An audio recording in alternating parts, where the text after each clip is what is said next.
All right, everybody, welcome back to another episode of the Manly Hoops podcast, where we're diving into some SEC preseason awards. If you're enjoying the content, please make sure to like and subscribe. We appreciate all the support. But let's just dive right into it. Cody, we'll kick things off with you. Who wins the SEC this season? Yeah, I mean, there's a lot of candidates here, in my opinion, at least 5 or 6 that I think can truly win this league, and I wouldn't be shocked. But the team I went with is the defending national champions, the Florida Gators. I was kind of torn between 3 teams, between them, Kentucky and Tennessee, who I think all have a really good chance to win the league. But obviously, this Florida team's awesome. They're going to be able to dominate the rim again, and they were able to revamp their backcourt, bringing in Boogie Fland and Xavier Lee. The real deciding factor for me was the schedule that Florida's getting in SEC play. I don't have the exact ones written down. I can get to it after this, but it's just I think their schedule break was a lot more fortunate than some of these other teams in the league. Yeah, that's really the biggest reason. Like, I really wanted to pick Kentucky here. I think they're super well balanced. I think they're going to be, when they're in their final form, I think they're going to be a truly elite team that can win a national championship. But I just need to see Jaden Quaintance on the floor before I can ultimately decide that. Marcus, who did you go with? Yeah, I went with Florida as well. And like we kind of talked about in the Florida team preview, it's for the reason Cody just mentioned, aside from them also being a great team. Like, they don't play on the road at Tennessee, Arkansas, or Alabama. They have all 3 of those teams at home. They do have to go to Kentucky, but like, their road schedule is very friendly. And they're playing like at Missouri and South Carolina, Georgia, A&M, Texas. They don't really have to go to any of those top schools. They play Vanderbilt on the road and Kentucky, and that's really it in like our projected top 6. So it's a very fortunate schedule, and they're a great team as it is, and they just got help from the schedule. So I think Florida definitely wins this one. But like Cody said, I mean, Tennessee and Kentucky, but Kentucky more so, in my opinion. Like, they could certainly win this league. I just think like Florida's favorable schedule definitely gives them the edge, at least at this point. Yeah, let's talk a little bit more about those other contenders. Cody, we'll go back to you. And maybe like a sleeper pick that might fly under the radar, could win the SEC, could make a tournament run. Yeah, I mentioned Kentucky as like the second team in line for me. I just think the improvements that this team's going to make on the defensive side of the ball, that Mark Pope, he really, made it a point to go out there and grab some like really, really good individual defenders, particularly in guys like Mo Diabate, obviously always coming back. Jaden Quaintance, whenever we see him on the floor, I just think, and I always trust a Mark Pope offense to get the job done, even though it may not look exactly the same as last year's offense that had a bunch of off-ball shooting. But ultimately, I think that's a way more well-balanced team than last season. And then, look at Tennessee, and I think they're not surefire as a top 3 defense, but I think until proven otherwise, I think we have to assume that these Rick Barnes defenses are going to be absolutely elite, and they have a ton of rim protection in Felix Okpara and Cade Phillips coming back. And then Nate Ament, who's going to play the 3 position, like a 6'10" guy with probably a 7-foot wingspan that, if you're going to have 3 shot blockers on the floor that can all guard in space, like, I just think that makes for an elite defense. Then you add in who I think is, truly one of the best players in the country and like a top 3 to 5 guard in the country in Jacoby Gillespie. And I think it gives your offense more upside. I just think there's more on-ball creation with this roster than there has been in years past. So I think Tennessee is really live, and I think their defense can keep them in games every night, whether they're playing on the road or at home. And then just the couple dark horses or sleepers, I guess, or just the next teams in the line that I had were Arkansas and Alabama. I think Arkansas made some real improvements, mostly with their freshman recruiting, with bringing in guys like Darius Acuff and Malik Thomas to improve the shooting of this roster. It was an area that Arkansas really struggled last year. Then they also went out and grabbed Malik Ewan, who is a great 2-way rebounder, and he's an actual post presence that I think this Arkansas team was lacking a little bit last year. So, and the fact that the defense is probably still going to be pretty damn good. I think it could be a top 15 defense in the country. I think you see another team in this league that's going to be much more well-balanced. And then Alabama would be the last one. I don't really see it with them to win the league. I think there are too many defensive concerns for me, particularly with the rim protection. But at this team's ceiling on the offensive side, they can really be a top 5 offense. Marcus, what are your thoughts on these other contenders? Kentucky, Tennessee, Bama. Yeah, I mean, Cody kind of said most of it about Tennessee. I think they're going to be really good. Obviously, starts with Gillespie and Ament on the offensive end. They've got a good front court on the glass, and Okpara, Cade Phillips, bring in Jalen Carey, who gives them a little bit more of an offensive punch in the front court than they had previously. So I think this team, while they're a tier below, in my opinion, or they're just a step below Kentucky and Florida, they're still right there. And Kentucky, like Cody said, I mean, their offense is going to be really good once Quaintance is back. They're going to be able to do a lot of different things on the defensive end because of his versatility. Mo Diabate is going to allow them to do that as well. And then the perimeter defense, I think, is a little bit more dynamic in terms of making plays this year. We talked about in Kentucky's team preview how they didn't really force a ton of turnovers last year. And while some of that is style, I think this year they do have some guys that can get after you a little bit more in like Owe, Low, out there on the perimeter. So I think Kentucky's right there. And then, it's pretty clear, honestly, like there's just not a ton of variability in this league, in my opinion. Just like the next two teams are Arkansas and Alabama. And I think Arkansas is definitely ahead of Alabama because, like Cody said, the front court issues on the defensive end in particular for Alabama are very real, right? You're looking at like Aiden Sherrill and Noah Williamson as the front court rim protection, which isn't fantastic. And then Taylor Bowen, who's going to play more 4 minutes. He's a solid rim protector, but I don't really know how much they're going to play him at the 5. So I think it just creates a lot of uncertainties on the defensive end. But their offense, is really good and is going to be fun to watch with as much floor spacing as they have, and Phylon being able to get downhill with all that space. So I guess like Alabama is kind of a longer shot, but I don't necessarily expect it. Cody, let's get into who you got for Player of the Year, and then your All SEC first team. Yeah, my Player of the Year is the guy that I think is going to be the engine of the Tennessee offense, and that's Jacoby Gillespie. Was super high on him going into Maryland last season, and I'm equally as high on him, if not even higher than I was a year ago.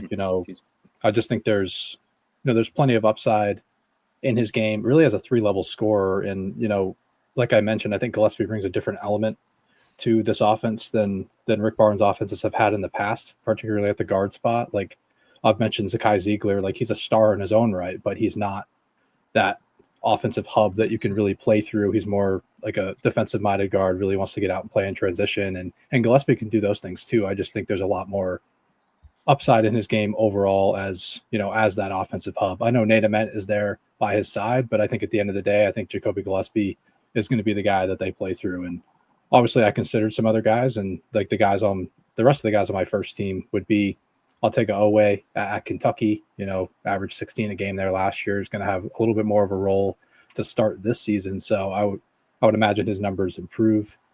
I went with LeBaron Phylon from Alabama. I think his usage is going to be ridiculous. I think there's a real chance that he can average like 6 to 6.5 assists on 17 to 18 points a game. So I think the numbers are going to be there, and I think he's truly ready. He's a guy that could have been drafted last year. He could have been a back end of the first round kind of guy, but decided to come back and bet on himself to get himself into the lottery. And I think his performance this year could truly get him there.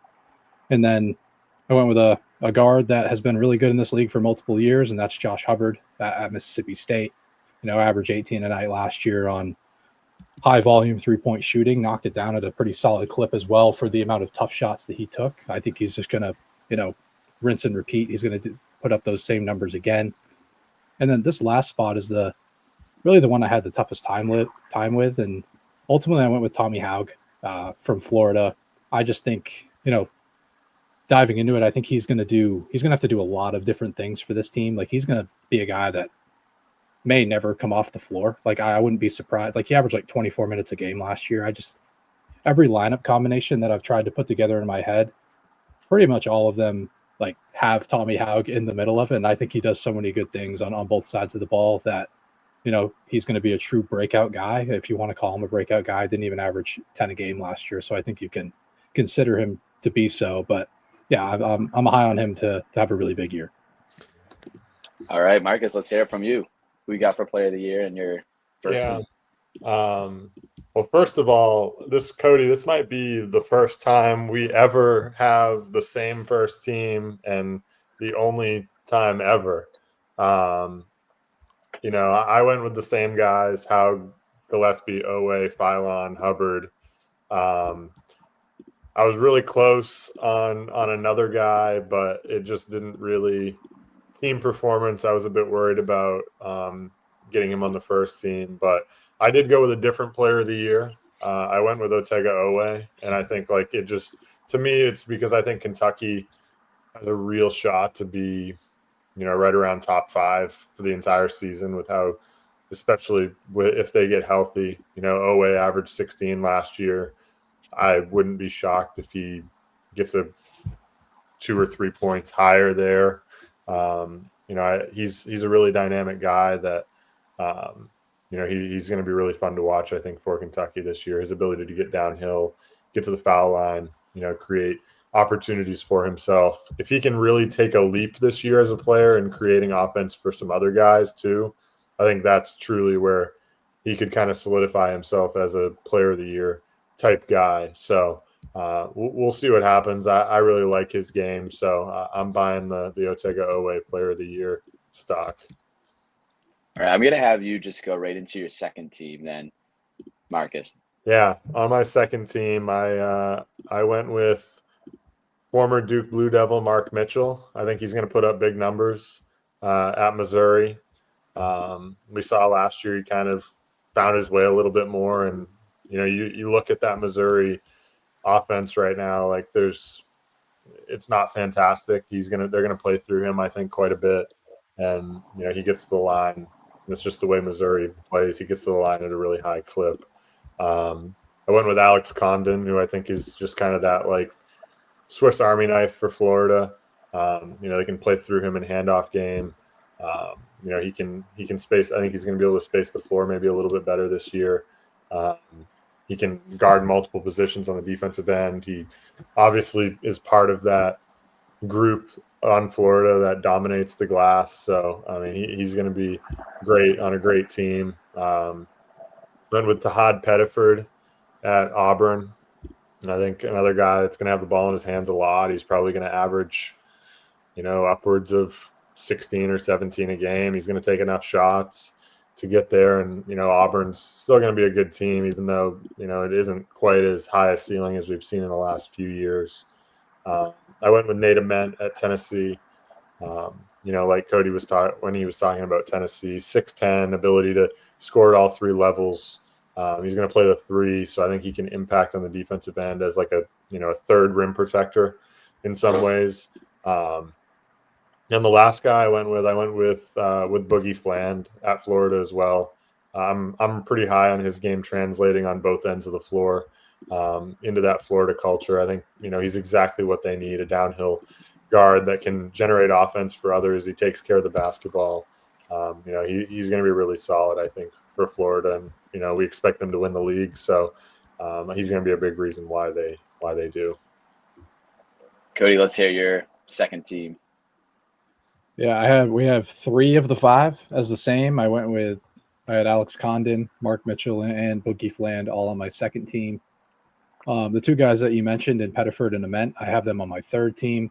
I'm sure Auburn fans are going to be very excited to see that I moved Pettiford down to my third team after a lot of their fans actually thought Pettiford was a first-team All-American. So, and same thing with like Condon. Like, the people had Condon as a first-team All-American. I just don't really see that. Like, I think he might be the 3rd best player on the team. It's kind of just how that is. And there's a lot of good players on that team, obviously. And the SEC is absolutely loaded. So, if you're on any of these teams, you're a really good player. But the other two guys that I had, I went with Darius Acuff from Arkansas. I think he's a guard that honestly plays well beyond his years for being, I believe he's 18 years old. Or either way, he's a freshman. I think he's a guy that can score at all three levels, even though he's classified as a smaller guard. I think he plays with a ton of physicality, a ton of poise, and I think he's a very good ball screen operator. So ultimately, I'm just a little bit higher on his game. So I threw him on my second team,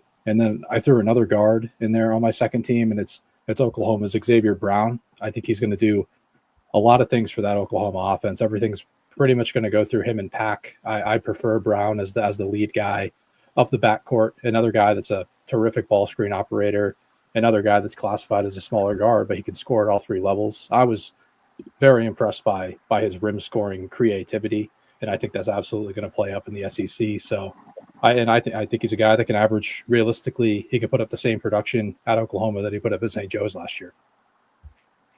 All right, Marcus, do you want to throw out your third team? Yeah, I'll throw it out there. I had Xavier Brown on my third team. I also threw Malik Dia from Ole Miss, Jaden Quaintance from Kentucky. Just, he would be higher if not for the injury uncertainty. I'm not sure like what minutes are going to look like as they kind of ease him back from his ACL. But, he's going to be really great. And then I went with two Arkansas guys, actually not Darius Acuff. I went with Carter Knox, my team MVP from Arkansas. And I also went with DJ Wagner from Arkansas. So, I think Arkansas has a real chance to finish in that, like the top three. And I think there are a bunch of guys on that team that you could kind of pencil into any sort of recognition. So ultimately, I went with those two guys. Cody, let's hear your third team. Yeah, ours looks a little bit different. Besides the two guys in Pettiford and Ament that you had on your second team, I had Anthony Robinson from Missouri. I think there's going to be a large uptick of minutes for him if he can stay out of foul trouble, particularly. But he's going to be a great two-way player, and he's going to handle a lot of responsibility on the perimeter. And then I went with another Kentucky guy. I went with Mo Diabate on the third team. I would have gone with Quaintance as a guy on this third team, but I was just a little bit uncertain of when he's going to start his season and what his minutes are going to look like you mentioned. The last guy I have is Keyshawn Hall at Auburn. I think, a guy that averaged like 18 a game at UCF last season, he's going to have a large responsibility again. And that Hall was kind of a big reason as to why I didn't put Pettiford on my second team, because I think they're going to kind of hog each other's usages up a little bit. So ultimately, I put them both on my third team. And just one final note, I think with DJ Wagner, I don't know if I can buy him being really on a third team or in the conference. He would have been a little bit lower for me. I think he's a guy that can potentially get his minutes kind of hogged by some of those other guys like a Malik Thomas or like a Billy Richmond. Marcus, who do you have winning Defensive Player of the Year for the SEC? Yeah, so I went with the guy that has injury uncertainty, but I'm going to buy that he gets back and makes an impact on a defense that we think is going to be really good, and that's Jaden Quaintance. I think even if he's back, they don't start conference play until after the new year, right? It's right around the new year. So, he's still got a couple of months to kind of heal up and see where he's at then. I don't know what minutes are going to look like when he gets back. Is he going to be back right at the beginning? But I still think his versatility and kind of his ability to protect the rim and fill that gap that we talked about in Kentucky's defense from a season ago, having that elite rim protection is really going to catapult their defense into that top 5 conversation, I think. So for me, I went with Jaden Quaintance here, hoping he gets back healthy and can contribute right away. Cody, who do you got? Did you go with Quaintance as well, or? I went with his front court teammate in Mo Diabate. I think he's he might be the most versatile defender in the country when it comes to guarding literally any position on the floor. Like, he can realistically guard some of the better guards in this league, and his size is able to, allow him to contain some real front court pieces with size. And he's listed at 6'7", but his wingspan's much longer than that. And, I've talked about him enough in like the team previews and all that stuff, but I just think his versatility on this team is going to be a real connector for this defense. Right on. Who's the breakout player of the year? Marcus. I went with a guy, anyone that's followed along with like our breakout players, like the Twitter thread we put out about breakout players, we put out 10 breakout players for this year, and I picked Darian Reed from Oklahoma, and I think just transferring over from Alabama, didn't play a ton last year, only played like 11 minutes a game, 12 minutes a game. But, I think his opportunity is going to be here to really break out. And he's going to play, if I had to guess, he's at least going to play, 25 minutes or better. And, I think on both ends of the floor, he showed some ability to space the floor last year. He shot it at 26%. In my bold prediction, I think with Oklahoma, I'd said he's going to shoot it at least 30% from three. But, I think now having some more opportunity on this Oklahoma team that kind of figures to be in the middle of the pack, I think he's truly a guy that could make a nice second-year leap. Cody, who do you got? It's a guy I've mentioned a few times. It's Mo Diabate again. I think, he averaged 7.2 points per game, 6 rebounds, and 16 minutes a game for Alabama last season. He only played like 40% of the minutes or something like that. I don't need to dive into it too much for him. I'll actually take this time to mention a few other guys that I had mentioned in Dayton Forsyth at Oklahoma. I think there's a chance that he's going to be able to break into that backcourt and steal some of the Nigel Pack minutes.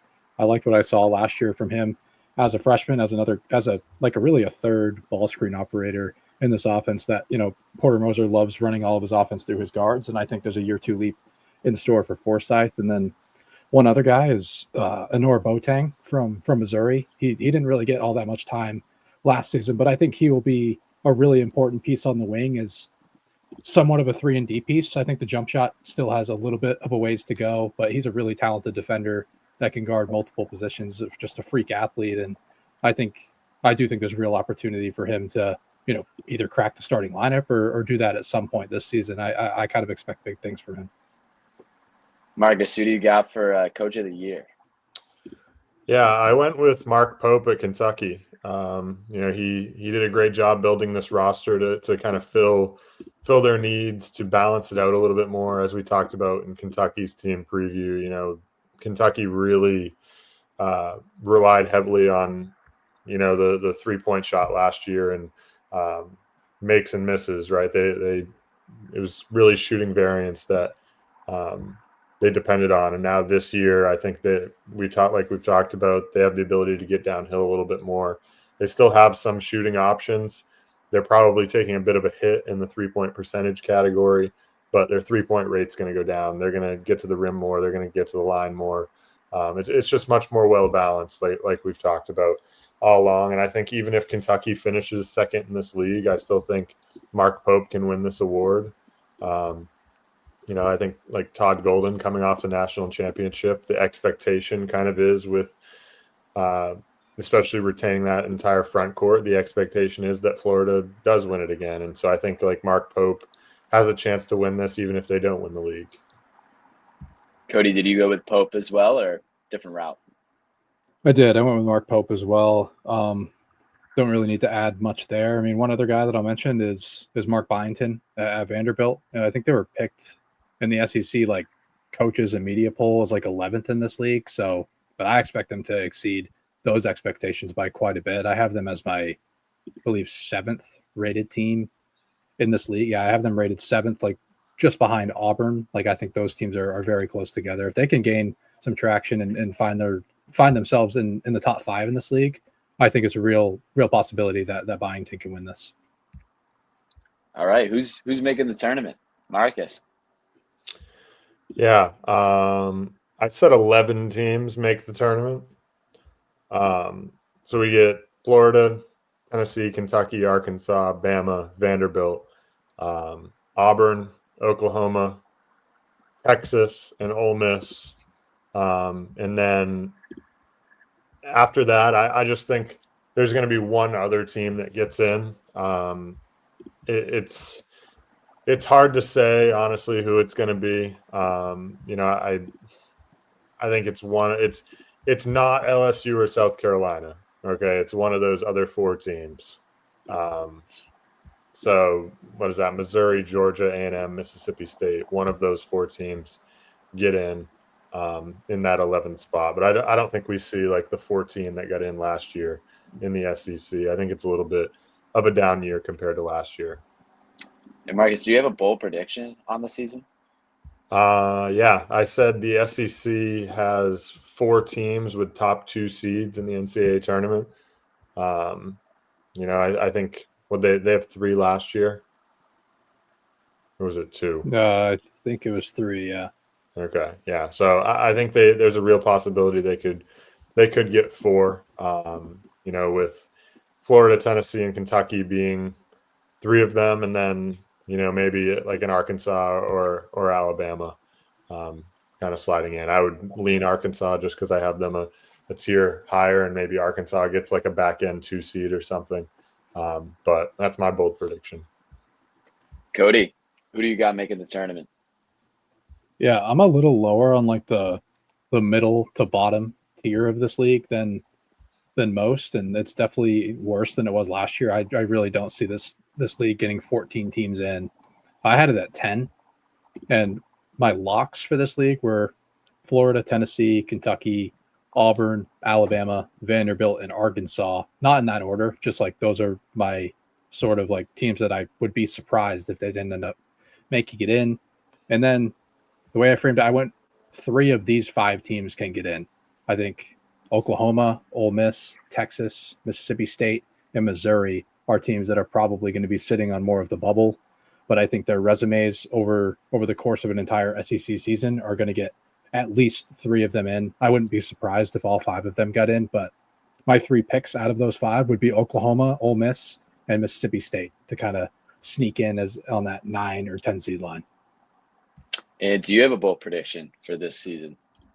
I do. I don't know if it's crazy bold, but I think I just said the SEC produces the title winner this year, and it's not going to be Florida.